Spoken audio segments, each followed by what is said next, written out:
Hi, I'm James from Chaosium. I sat down with Jeff Richard, who is the creative director of Chaosium, and we talked about how to play your first RuneQuest session. If you've never dived into RuneQuest before, or maybe you haven't dived in for a long time, you're looking at jumping into the new edition, this video explains everything you need to give you a primer on the rules, primer on the lore, and primer on what exactly RuneQuest is. I'll jump across to the interview in a moment, but first, please subscribe to our channel. Enjoy. Well, I would start with the starter set because, to be honest, actually all you need to have in terms of the prepared material is the RuneQuest starter set, which is it contains the rules that actually are necessary. It gives you a sandbox setting, and it gives you some adventures, and also gives pre-gens. And so if I was starting that whole, what am I doing as a GM? I would go grab that, and the first thing I would do, I would read through the rules. I'd pick one of the scenarios that seems good to me. I'm usually lazy, and I start with the first series of any set of scenarios. But the scenarios that are in there are certainly the first two are relatively short. You can run it in a night, maybe 2 sessions, but really one. Have that, and then talk with the players about what you think the tropes are of this game, what sort of things that, who do they want to play as characters, and what you're trying to do with that is get an expectation of, what are your players wanting to do? Because ultimately, as a game master, your job is to be a director for fun. And you're not a storyteller. I know game masters love to say, I'm the storyteller here. That's not what your job is. You'll do a little bit of storytelling here, but really your function is to take the players, the 3 to 5 people that are with you around the table, and help them have the spotlight on them so that they, through their characters, can do and say cool things that works with the other players and the other things that you have going on, so that everybody is having a good time, everybody gets their moment in the sun, and in the end of it, you have a cool and memorable story with a couple of neat high points. I'd like some quick fire advice about what are the basic points of running RuneQuest. So if I'm not really familiar with the mechanics, maybe I'm not familiar with any TTRPG mechanics, can you put it in a minute or two? Kind of, how does the game run? What's that sort of very basic setup? Yeah, you've got basically in RuneQuest, like all the BRP systems, share the same core engine. And in that, it's basically everything's got a percentile chance of success. So when you're running a RuneQuest campaign as a GM, and there's some problem and you want the players to do something, you tell them to roll, hey, there might be a hidden thing, or there might be something that you hear, or there might be some interesting detail. Roll on the percentile dice against your skill in whatever the heck that is. Right. So you're going to do dice rolling whenever you want to signal to the players that, hey, something might be going on here. And it's all the BRP systems. This part's really easy because they look at the character sheet and say, oh, I've got a listen of 55% chance. Okay, there it is. It's straight and obvious what my chance of getting whatever information or whatever action I, as the GM, want to hand over to them. So that's the most basic mechanic that you deal with. Then there are 2 other systems that go on that the players are going to likely want to do that you should familiarize yourself with a little bit. One is combat, and RuneQuest combat, it fundamentally operates on this percentage chance system, but when players or you as the GM are successful, then there's damage. And RuneQuest is the damage. If somebody gets damaged, they break really fast. Damage is getting hit in RuneQuest is a bad thing. And so you as a GM, one of the things you have to remember is, unlike in a lot of game systems or in video games where the combat is basically a bridge in a lot of video games where I as a designer, I don't know what to do. We got to keep the person playing, throw a combat in. And so you have kind of in a lot of video games, you have almost nonstop combat in between the actual significant things going on in the game. RuneQuest, like with every other BRP system, is the opposite.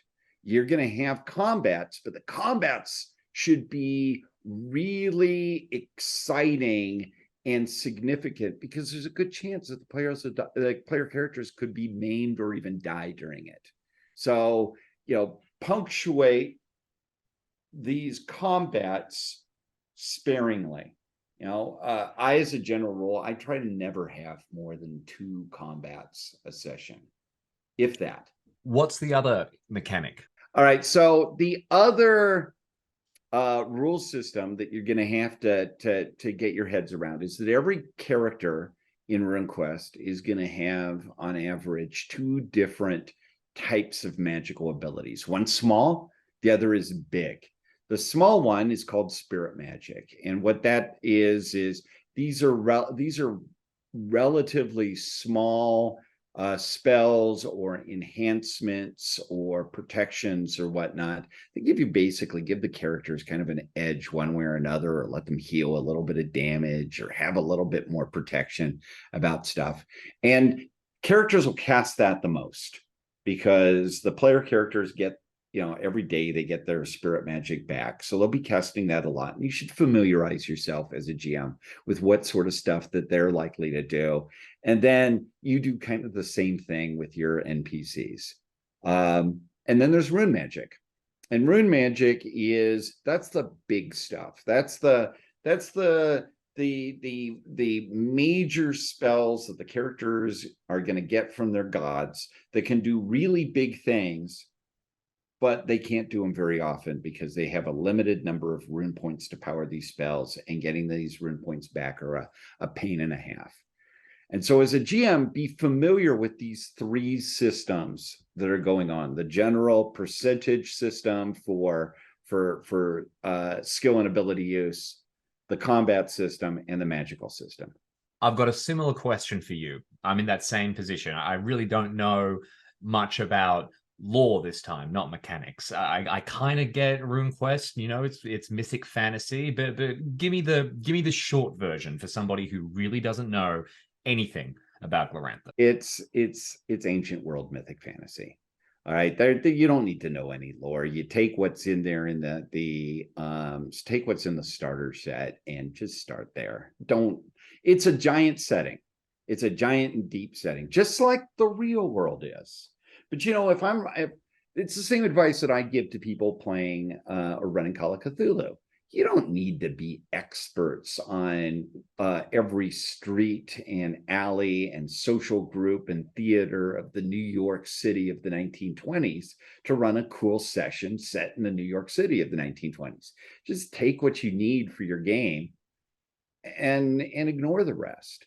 Let the players start diving in a little bit deeper, or as you start getting more comfortable in exploring, start having sessions and adventures around exploring something that you find interesting. But don't worry about that to start with any more than if we were running a game set in some historical setting of the real world. We wouldn't worry about every detail. We would hit what are the key things that we're wanting to play around with, and maybe the characters go a little bit deeper. Maybe they go a lot deeper, but they don't have to. We had to shoot this question later. Sorry about the change in background.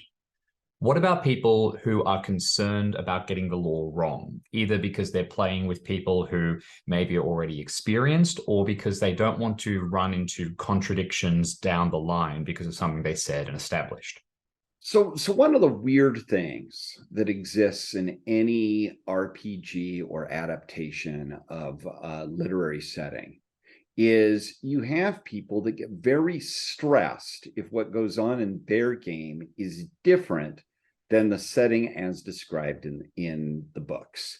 So we have what's called Your Glorantha Will Vary, which is basically to make it explicit that it is totally okay if the Glorantha, the setting that you are gaming in, varies wildly from what is written in the books. At the end of the day, a role-playing game is something where we do things with our friends to do cool stories and have cool adventures and whatnot. It's not there to be an academic treatment of a literary setting. So run wild with it. Don't worry.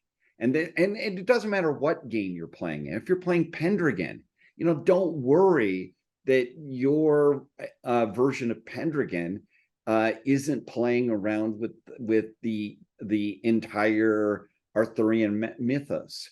Don't worry that you've never read Mallory. Who cares? That inspires the writers and it inspires a lot of the fans of it, but you can have a ripping good time playing these games with nothing more than the books that you purchased with a rule book and some adventures. Jeff, if I'm a go busy person, I don't have time to sort of sit down and even read something as short as a starter set yet. I want to dip my toes in a little more. I want to see a bit. What's some other resources I can do? There's the quick start, which is super short. Now that the advantage the quick start has is it's everything you need to have to run the adventure that's in the quick start. So super short version of the rules, super short introduction to the setting, and a cool adventure that lets you just kind of dive right into things. And I think the quick start is a fantastic way to start in.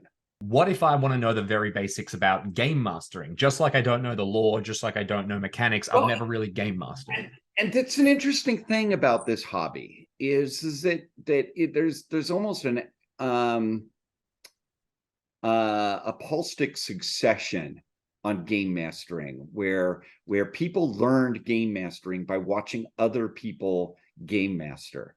There isn't a lot of what goes on in game mastery isn't really put in any guide. There's been a couple of them that talk about this. The Call of Cthulhu Keeper's Tip's a good place to start.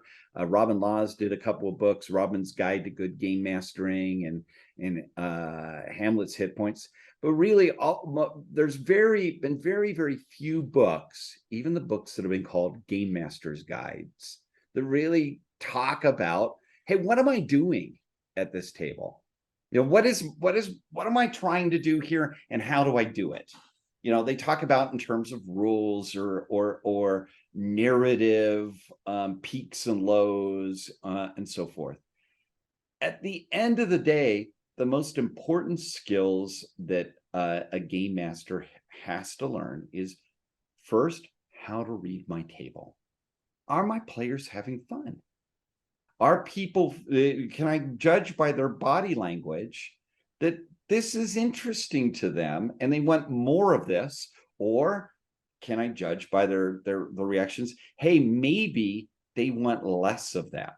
And this is a difficult thing because normally as a game master, we take this scenario and we run it like it's some sort of a computer code. We take this and we do it as written. But my advice to any new game master is use this as kind of a guideline for improv. This isn't a script. It's a guideline to your improvisation.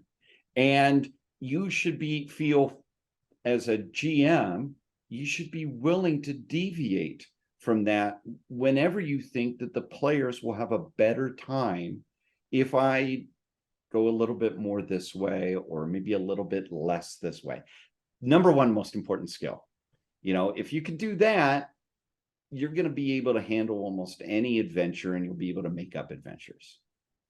The second most important thing of advice I would give to any game master after being able to read the table is be conversant with whatever are the most commonly encountered rule mechanics in your game.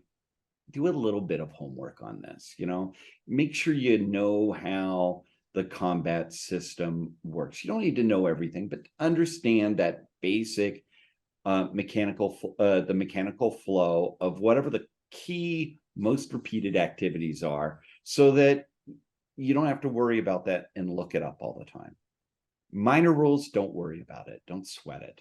And the last bit is be willing to create vivid NPCs. Then that's non-player characters that your player characters can interact with in a memorable manner. Now, for some people, that can be talk with a goofy accent while you do this, or have characters that are wonderful foils, or characters that are sympathetic and tug at the heartstrings strings of the players. Whatever. Make sure that you have some NPCs so that the players are interacting with other entities outside of themselves. And that would be my big three on this. And then beyond that, it is, most of the other stuff is just details. But at the end of the day, think of yourself as the director of a troupe, an improv troupe, and you come up with, hey, here's the basic idea. Here's who you're playing. We're throwing in some story ideas there, and then let them run wild with it. So to summarize what's been said, can you give me, to this hypothetical person you crash into on the street, one sentence for each point we've talked about? One sentence summary of what rules, one sentence summary of Glorantha, one sentence summary of how to be a good GM. RuneQuest mechanics are BRP mechanics, basically the same as Call of Cthulhu, with 2 additions: a more vivid combat system and 2 types of magic. And at the end of the day, it's basically the same as that. What about lore? Lore and setting, that's the backdrop for your game. It can be in any game, it can be incredibly broad and incredibly deep, but it usually doesn't matter for your particular game. Usually only a few issues about the lore of the setting really is going to make a tangible impact on your game session. And being a good GM. Being a good GM is, at the end of the day, a social activity. It's about reading the table, working to make sure that everybody has a good time, making sure that you're willing to throw away your notes and your guidelines in order to generate a better adventure for everybody and a better game experience for everybody. Because at the end of the day, we're all volunteers, voluntarily engaging in a group social activity for our own fun and entertainment.